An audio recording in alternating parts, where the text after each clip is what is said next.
So GS1 had ethics questions and यहाँ पे CSAT के पेपर में कम्युनिकेशन के क्वेश्चंस थे. This has happened for the very first time since CSAT was introduced in 2011.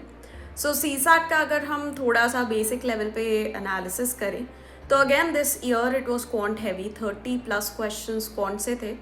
Quant के जो क्वेश्चंस थे, मैनी ऑफ देम, अगर आपका मैथ्स थोड़ा सा स्ट्रॉन्ग है तो many of them were doable, but definitely वहाँ पे भी कॉम्प्लेक्सिटीज थी in some of the questions.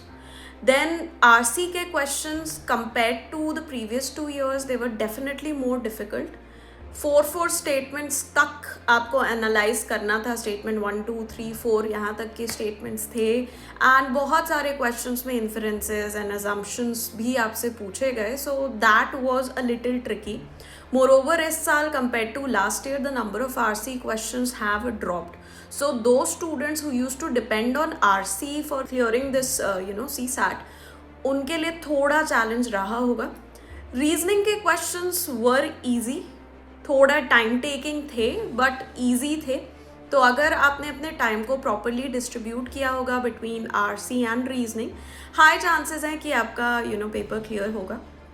Communication के 6 क्वेश्चंस थे. अगर if any of you have been preparing for NET, then NET में कम्युनिकेशन के क्वेश्चंस आते हैं, then you would have been very comfortable with these questions जो UPSC ने पूछे. बट अगर आपने उनको नहीं पढ़ा है पहले, देन थोड़ा टाइम इसमें आपका जाता, थोड़ा टाइम गया होगा एंड थोड़े कन्फ्यूजन हो सकते हैं यहाँ पे. So yeah, that was my analysis of this paper. Quant, some sections easy, but definitely कुछ parts difficult थे.